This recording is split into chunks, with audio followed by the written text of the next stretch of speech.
አዲሱ የተሾሙት የኢራን ጠቅላይ መሪ ሊገደሉ ይችላሉ። ገዳዩዋ ደግሞ እስራኤል ነች።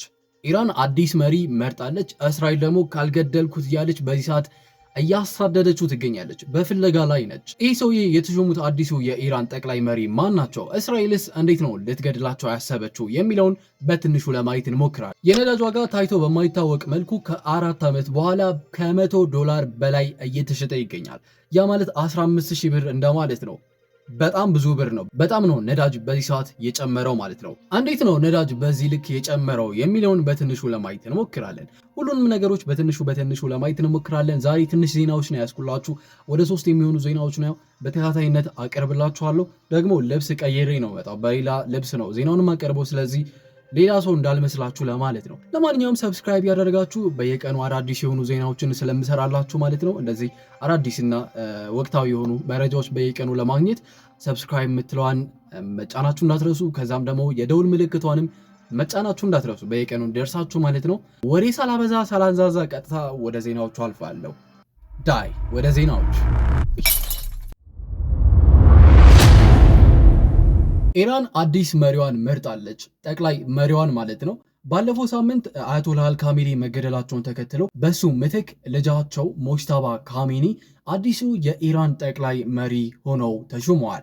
እዚህ ጋር ልናውቀው እንደምንችለው እንግዲህ እስራኤል ይህን ሰውዬ ለመግደል በዚህ ሰዓት በጣም ትልቅ ስራ እየሰራች ትገኛለች። ምክንያቱም ቀደም ሲል እንደተናገረችው በዚህ ቦታ ላይ የሚተካ ማንኛውም ሰው ኢላማዋ እንደምታደርገውና እንደምትገድለው ተናግራለች። በጠቅላይ መሪነት የሚሾመው ሰው ማለት ነው። ሞጅተባ ካሜኒም እንግዲህ አዲሱ የኢራን ጠቅላይ መሪ መሆናቸውን ተከትለው በእስራኤል ድሮኖች እየተፈለጉ ይገኛሉ ማለት ነው በዚህ ሰዓት። አሁን እዚህ ጋር ብዙ ሰው የማይረዳው ጠቅላይ መሪ ምናምን ሲባል ምን እንደሆነ ብዙ ሰው አይረዳም። ኢራን በጣም ከብዙ ሀገራቶች አንጻር የተለየ ገቨርንመንት ስትራክቸር ነው ያላት ማለት ነው።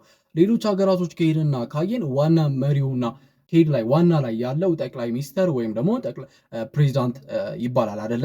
ብዙ ሀገራቶች እንደምናውቀው ማለት ነው። ኢራን ግን ከዚህ በጣም የተለየ ገቨርንመንት ስትራክቸር ነው ያላት። ይህም የሆነበት ምክንያት ኢራን ከሌሎች ሀገራቶች በተለየ መልኩ ሃይማኖትና መንግስት በአንድ ሆነው የሚያስተዳድሯት ሀገር ነች።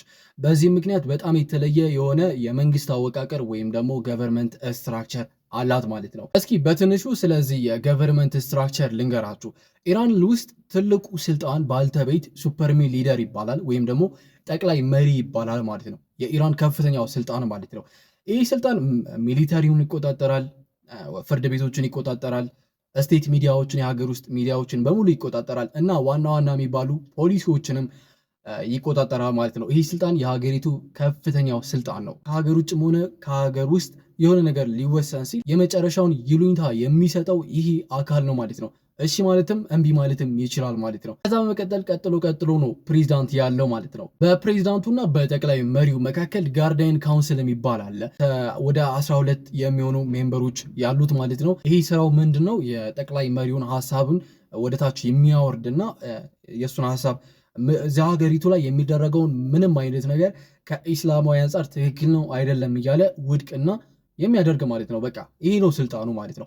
ከዛ በመቀጠል ነው ፕሬዚዳንቱ ያሉት ማለት ነው። በየ4 ዓመቱ ምርጫ ይደረጋል። ፕሬዚዳንቱ በየ4 ዓመቱ ይቀያየራሉ ማለት ነው። ጠቅላይ መሪው ግን የሚመረጠው 88 አባላቶች ባሉት አሴምብሊ ኦፍ ኤክስፐርት ወይም ደግሞ የሊቃሃን ማህበር የሚባል አለ።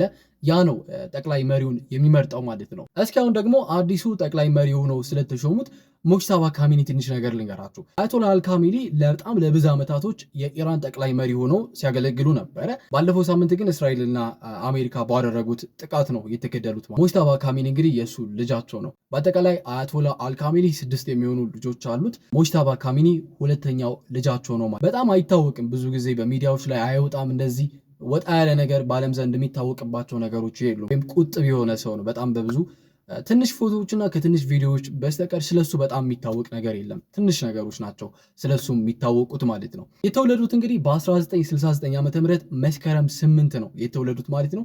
በ17 ዓመታቸው ደግሞ ኢራን ከኢራቅ ጋር በነበራት ወደ 8 ዓመታት በቆየው ጦርነት ከኢራን ወታደሮች ጋር አብሮ ተዋግተዋል ማለት ነው። በ17 ዓመቱ ማለት ነው። እና ሞጅተባ ካሜኒ አባታቸው እጣ ደርሷቸው በእስራኤል ይገደላሉ ወይስ ደግሞ ልክ እንደ አባታቸው ያላቸውን ሀሳብ እያስቀጠሉ የአባታቸውን ነገር ይዘው ወደፊት ይቀጥላሉ የሚለውን ነገር ወደፊት እኛም የምናየው ነገር ነው። ለአሁኑ ያሉን ነገሮች እነዚህ ናቸው። እኛ ግን ወደሚቀጥለው ዜና እናልፋለን። የነዳጅ ዋጋ $100 አልፏል። የአንድ በርሚል የነዳጅ ዋጋ ማለት ነው። ይህ ደግሞ ከ3 ዓመታቶች በኋላ ለመጀመሪያ ጊዜ ነው። ከ3 ዓመታቶች በፊት የዩክሬንና የሩሲያ ጦርነት ምክንያት የነዳጅ ዋጋ በአንድ በርሚል ማለት ነው $100 ያለፈበት ጊዜ ነበር። ከ3 ዓመት ምናምን በፊት ማለት ነው። እና ከ3 ዓመት በኋላ ለመጀመሪያ ጊዜ የአንድ በርሚል ዋጋ $100 በላይ ተሻግሯል በዚህ ሰዓት ማለት ነው። ይሄ ደግሞ እጅግ በጣም ትልቁ ጭማሪ ነው። ያመችም ከኢራን ከእስራኤልና ከአሜሪካ ጦርነት ጋር በተያዘ የነዳጅ ዋጋ እንደሚጨምር የሚታወቅ ነገር ነው። ሁሉም ሰው ሲጠብቀው የነበረው ነገር ነው እንደሚጨምር ማለት ነው። በዚህ ልክ ግን በዚህ ፍጥነት እንደዚህ መጨመሩ በጣም የሚያስገርም ነገር ነው። በእነሱ ጦርነት ምክንያት የነዳጅ ዋጋ በዚህ ያክል የጨመረው ብላችሁ ከጠይቃችሁ በጣም ብዙ ምክንያቶች አሉ። ትልልቅ የሚባሉት ምክንያቶች ምንድናቸው? የመጀመሪያው ሃርሙዝ የሚባል ቦታ አለ በኢራንና በዩናይትድ አረብ ኤምሬት መካከል የሚገኝ ባህር ማለት ነው እንደምታዩት ማለት ነው። እና በዚህ ቦታ የሚተላለፈው የነዳጅ በዓለም ዘንድ ያለው 20% የሚሆነው የዓለም ነዳጅ በዚህ ቦታ ነው በሃርሙዝ በሚባሉ ቦታ ነው የሚተላለፈው ማለት ነው። ያ ማለት 1/5ኛው እንደማለት ማለት ነው። እና ይሄ ጦርነት ከተጀመረ በኋላ በዚህ አካባቢ በነዳጅ ታንከሮች ላይ ጥቃት ሲፈጸም ነበር፣ የድሮን ጥቃት ማለት ነው። ከዛ በኋላ ኢራን በሃርሙዝ በሚባለው ቦታ ምንም አይነት መርከብ እንዳይተላለፍ ዘግታለች ማለት ነው። ከዛ በተጨማሪም ደግሞ ጦርነቱ ከተጀመረ ከሳምንታቶች በኋላ ባሳለፍነው 2 ቀናቶች ብቻ እስራኤልና አሜሪካ በኢራን የሚገኙ የተለያዩ ወደ 4 የሚሆኑ የነዳጅ ማጠራቀሚያ ምናምን እንደዚህ ነዳጅ ጋር ግንኙነት ያላቸው ቦታዎች ላይ ጥቃት ፈጽመዋል። በዚህ ምክንያት እንደምታዩት ከተማዋ በጭስ ተሞልታ የሚያሳይ ቪዲዮ ነው እንደምታዩት ማለት ነው።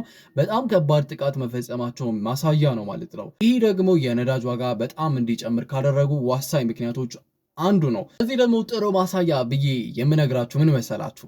በእስያ የነዳጅ ዋጋ ይህ ጦርነት መጀመሩን ተከትሎ የነዳጅ ዋጋው በ10% ለመጨመር 1 ደቂቃ ነበር የወሰደበት ማለት ነው። በጣም የሚገርም ነገር ነው። መልሶ ደግሞ በ10% ለመጨመር 15 ደቂቃ ብቻ ነው የወሰደበት ማለት ነው፣ በእስያ የነዳጅ ዋጋ ሽያጭ ላይ ማለት ነው። እና ይሄ በጣም ትልቅ ማሳያ ነው ብዬ አስባለሁ። እና ደግሞ ይሄ ጦርነት ለቀጣይ ቀናቶች የሚቆይ ከሆነ ለተጨማሪ ቀናቶች፣ ወራቶች የሚቀጥል ከሆነ እንደዚህ አይነት ጦርነቶች ማለት ነው የነዳጅ ዋጋው $120 እስከ $150 ሊጨምር ይችላል ማለት ነው፣ በአንድ በርሚል የነዳጅ ዋጋ ማለት ነው። ለማንኛውም እዚህ ጋር የተያዙ ሀሳቦች እነዚህ ናቸው። ወደ ሌላኛው ዜና እናልፋለን። በኬንያ የተፈጠረው ጎርፍ ሰምታችኋል መቼም አይደለ? በጣም ትልቅና በጣም ከባድ የሆነ ጎርፍ ነበረ በኬንያ ያጋጠማት ማለት ነው። እንደዚህ ስነግራችሁ ቀላል እንዳይመስላችሁ። እዚህ ቪዲዮ ላይ እንደምታዩት እንግዲህ ምን ያክል ከፍተኛ የሆነ ጎርፍ እንደተከሰተ ማየት ትችላላችሁ። የናይሮቢ የምትባለውን ዋና ከተማዋን ማለት ነው ጥልቅልቅ ነው ያደረጋት። ይህም ጎርፍ የተከሰተበት ምክንያት አርብ ማለት ነው ሌሊቱን፣ አርብ ማታ ጀምሮ ሌሊቱን ያለማቋረጥ ነበረ በኬንያ ሲዘንብ የነበረው፣ ናይሮቢ ምናምን የመሳሰሉ ከተሞች ማለት ነው ሲዘንብ የነበረው። በዚህ ምክንያት ትልቅ ጎርፍ ነው የተከሰተው። እና ደግሞ በተጨማሪ የናይሮቢ ግድብ የሚባል አለ፣ እሱም ተደርምሶ ነበረ እና ዋና ከተማዋ ናይሮቢን ጥልቅልቅ ነው ያደረጋት። መኪናውን እንደዚህ እያነሳ ነበረ ሲወስድ የነበረው። እዛ የነበሩ የአይን ማኞች ናቸው የተናገሩት። መኪናዎቹን እንደ ቀላል ነገር ነበረ አፋፍሶ ይዟቸው ሲሄድ የነበረው። እና በዚህ ጎርፍ ምክንያት የተፈጠሩ ነገሮችን ዋና ዋና የሚባሉትን ነገሮችን ልንገራችሁ። በአጠቃላይ ወደ 42 የሚሆኑ ሰዎች ናቸው ህይወታቸውን ያጡት። 2 ቀናቶች በፊት ማለትም መጀመሪያ አካባቢ 23 ተብሎ ነበረ ሲነገር የነበረው። ከዛ በኋላ ግን በተደረጉ ፍለጋዎች በእጥፍ ጨምሮ 42 ደርሷል። 42ቱ እንግዲህ በአጠቃላይ በኬንያ የሟቾች ቁጥር ነው በዚህ ጎርፍ ምክንያት ማለት ነው። በዋና ከተማዋ ናይሮቢ ብቻ 26 የሚሆኑ ሰዎች ናቸው የሞቱት ማለት ነው፣ በዋና ከተማዋ ብቻ። ይሄ በጣም ብዙ ቁጥር ነው። እና ደግሞ ይሄ ለመጀመሪያ ጊዜ አይደለም። ባለፈው ዓመት በኬንያ እና በዛ አካባቢ በተከሰተ ጎርፍ ምክንያት በመቶዎች የሚቆጠሩ ሰዎች ሞቶ እንደነበረ እናውቃለን ማለት እና በጣም ትልቅ ጎርፍ ነው። በጣም ትልቅ ነገር ነው በኬንያ የተፈጠረው ማለት ነው። የሟቾች ቁጥርም ፍለጋው በቀጠለ ቁጥር የሟቾች ቁጥርም ከዚህ በላይ ሊጨምር ይችላል። ወደፊት የምናየው ነገር ነው። አዳዲስ ነገሮች ሲኖሩ በዚህ ጉዳይ ላይ አሳውቃችኋለሁ።